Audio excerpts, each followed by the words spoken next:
So baloxavir would be a good example of how now we're starting to segment, right? So just like we were highly invested in small molecule drugs that were imprecise but could be used across a broad population, eventually we started to be more targeted in our research and what therapies for variants of conditions and variances of levels of risk and types of variants of different pathologies. You're starting to also see that in the vaccination space, where this population is at risk for a certain reason, or this geography is at risk for a certain reason of this type of strain. So I think we're getting more sophisticated about how we target certain subpopulations for something like an influenza general disease state.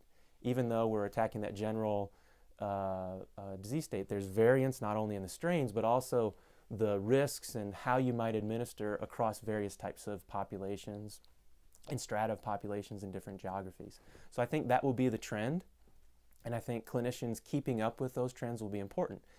It's altogether possible that what your protocol in Florida might be 5 years from now when it comes to vaccination might be different than your protocol in Washington, either through population base or, Zika is a good example, right? Where you have outbreaks in certain areas that are more susceptible and not in others.